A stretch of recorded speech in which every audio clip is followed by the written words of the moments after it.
নমস্কার সবাইকে, সবাই কেমন আছেন? আশা করি সবাই খুব ভালো আছেন। আমি রিয়া নিয়ে চলে এসেছি আপনাদের জন্য ছোট একটা মিনি ভিডিও। তো আজকে বুধবার, তো সেই উপলক্ষে আজকে করম পুজো। তো আমাদের বাড়ির পাশেই ছোট বাচ্চাদের তৈরি করা দেখাচ্ছে আপনাদের মণ্ডপ। এত সুন্দর তৈরি করেছিল, এই যে খেজুর পাতা তার উপরে ফুল দিয়ে খুব সুন্দর লাগছিল, একদম বাড়ির পাশে। তো আমার ওইদিকে যাওয়া হয়নি। আর এই যে বাচ্চাগুলো সবাই খেলাখেলি করছে, আর গান বাজনা তো তার মধ্যে রয়েছেই। তো যাই হোক, তো চলো রান্নাবান্নার দিকে। আজ কোনো মাছ মাংস হবে না, হ্যাঁ আজকে পেঁয়াজ রসুনের রান্না হবে, কিন্তু মাছ মাংস বললাম না। তো আগে ফোড়ন দিয়ে তেজপাতা, শুকনো লঙ্কা, কয়েকটা সামান্য গোটা জিরা দিয়ে তার মধ্যে বেশ কিছুটা পেঁয়াজ ফেলে তারপর ফেললাম ওই পটলের লটন কুচি আর কুচি কুচি করে থাকা পটল, তার মধ্যে পরিমাণ মতো নুন হলুদ দিয়ে ভেজে নেব। আর আপনাদেরকে দেখিয়েছিলাম এই যে হচ্ছে পটলটা, তার উপরে গিয়ে দেখছি যে একটি কুমড়োও হয়েছে। তো যাই হোক, আজকে আর ভাঙলাম না, কারণ অনেক কিছুই রান্না হচ্ছে। তো এই যে পুরোটা, আর দেখেন কত লেবু ধরেছে। এটা আমার শ্বশুর বাড়ি, তাই অনেক দিন থেকে ভিডিও দেওয়া হচ্ছে না কাজের সূত্রে। তো আবার আমি চলে এসেছি এগুলো ঘোরাঘুরি করার পর। দেখছেন অনেকটা প্রায় হয়ে এসেছে, বেশ ঢাকা দিয়ে সিদ্ধ করে নিয়েছি। আর পরে থেকে দু একটা চিনি ফেলে দেবো, যাতে একটু ফ্লেভারটা ব্যালেন্স হয়। তো আমি ফেলি, আপনারা ফেললে দিতেও পারেন, নাও দিতে পারেন, সেটা আপনাদের ইচ্ছে। তো চলুন, হয়ে এসেছে, এটাকে এবার হালকা করে নেড়ে তুলে নেব। দিয়েছিলাম অনেকটাই, দেখছেন হয়ে পরিমাণটা কতটা হয়েছে।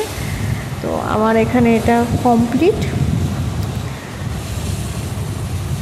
আর ওদিকে আমার শাশুড়ি মা করছে ভাত ডাল, আর এদিকে আমি করব পনিরের তরকারি আর এই ভাজাটা। চলুন, এগুলো প্রায় হয়ে গেছে, আর একটু ঢাকা দিয়ে ভালো করে ফ্রাই করলাম। ফ্রাই করার পর চলুন এগুলো তুলে নিই। তো এগুলো হয়ে গেছে, তারপর আমি এখানে করবো পনিরের তরকারি। তো প্রথমে তো ওইরকম ফোড়ন দিয়ে পেঁয়াজ কুচি টমেটো কুচি দিয়ে ভালো করে হালকা করে একটু ব্রাউন করে নিচ্ছি। প্রথমে পেঁয়াজ কুচি দিয়েছিলাম যাতে হালকা 1 থেকে 2 মিনিট নেবে, টমেটো দিয়েছিলাম। আর এখানে আদা বাটা, জিরা বাটা, পেঁয়াজ বাটা, রসুন বাটা সব কিছুই ছিল পরিমাণ মতো। এটা দিয়ে মিক্স করে মশলাটাকে কষিয়ে নেব। আর প্রথমেই আমি পনিরটাকে ভেজে, আলু ভেজে আর ক্যাপসিকামটা ভেজেই রেখেছিলাম, তাই এখানে ভাজছি না। তো এখানে আমি হালকা পরিমাণ মতো লবণ দিয়ে দিচ্ছি, আপনাদের স্বাদ অনুযায়ী দেবেন। আর দিব হলুদ, দুটোকে ভালো করে মিক্স করে নেব। দাঁড়ান, আর একটু দরকার আছে। এখানে যেটা দিচ্ছি সেটা হচ্ছে এই যে তিখা লাল, এটা কিন্তু খুব ঝাল। হ্যাঁ, এটা শুধু রঙের জন্য না, এটা ঝাল। তো বেশি দেয়নি, সামান্য পরিমাণ দিচ্ছিল, কারণ আমি বাটা মশলায় 2টো লঙ্কা দিয়েছিলাম। এখানে মশলা কষানোটা হয়ে গেছে সুন্দর করে। এরপরে যেটা দেবো, দাঁড়ান, এই যে ভেজে যে আলুটা রেখেছিলাম সেই আলুটা এর মধ্যে দিয়ে দিয়েছি।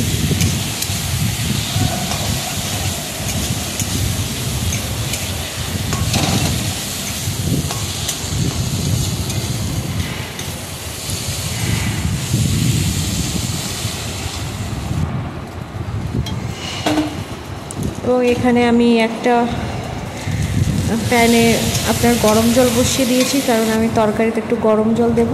তারপরে এই যে ক্যাপসিকামগুলো এগুলোও দিয়ে দিচ্ছি। এগুলোকে ভালো করে কষিয়ে নেব। আর একটা জিনিস স্কিপ হয়ে গেছে, এখানে আমি দিয়েছিলাম কাবলি ছোলা, তো ওই ভিডিওতে নেওয়া হয়নি। আপনারা এরপরে কাবলি ছোলা ভিজানো ছিল, সেই কাবলি ছোলাটা দিয়ে দিতে পারেন। তো এটা পরবর্তীকালে এই ছোটো দেখে একটা ক্লিপ নিয়েছিলাম। তা আপনি, আর তারপরে এখানে যেগুলো গুঁড়ো মশলা, পনির মশলা, এই যে ধনে গুঁড়ো, প্রথমে ধনে গুঁড়ো দিচ্ছি, আর তারপরে দেবো এই যে দাঁড়ান পনির মশলাটা। অল্প খানিকটা দিই, বেশি না, আমি হাফ চামচ। আর ধনে গুঁড়ো হাফ চামচেরও হাফ দিয়েছি, আর পনির মশলাটা হাফ চামচ দিয়েছি। এটাকে দেখুন ভালো করে কষিয়ে নিচ্ছি, কারণ এখানেই আসল স্বাদ পাওয়া যায়, মানে কষানোতেই। আর এই যে তারপরে আমি এখানে জল দিয়ে দিচ্ছি, কিন্তু কাবলি ছোলা আমি অলরেডি দিতে ভুলে গেছিলাম, কিন্তু পরে থেকে যেহেতু সেদ্ধ করেছিল পরে থেকে দিয়েছি। টেস্ট কিন্তু একটু এদিক ওদিক হয়নি, আর আমি এই ভিডিওর জন্য পাশেই কাবলি ছোলা রাখা ভুলে গেছিলাম দিতে। তো কিন্তু টেস্ট খুব ভালোই হয়েছিল, মনে হচ্ছিল না যে কাবলি, কিন্তু যদি কাবলি ছোলাটা আগে দেওয়া হয়, এই যে দেখেন আমি দিচ্ছি এখন, তো টেস্টটা আরও বেশি উঠে আসে। তো এখানে হয়ে গেছে অলমোস্ট। এবার আমি যে পনিরগুলো আছে সে পনিরগুলো দিয়ে দিব। এই যে বুঝতে পারছেন প্রায় হয়ে এসেছে। তো পনিরগুলো দেওয়ার পর গরম মশলা দিয়ে খানিকক্ষণ রেখে নামিয়ে দিয়েছি। তো আজকে রান্না এটুকুটাই। আর তারপর রাত্রেবেলা দেখছি পুজো আরম্ভ হয়ে গেছে, তো ওখানে কিছুক্ষণ তাদেরকে দেখতে দেখতে সময় কাটাই। তো যাই হোক, ভিডিওটা অনেক দিন পর আসলো, আশা করি ভিডিওটা আপনাদের সবার খুব ভালো লেগেছে। যদি ভালো লাগে তো একটু করে লাইক করে দেবেন, আমারও খুব ভালো লাগবে। তো দেখা হবে আপনাদের সাথে পরবর্তী একটি ভিডিওতে। ততক্ষণের জন্য ভালো থাকবেন, সুস্থ থাকবেন, বি পজিটিভ। Bye bye.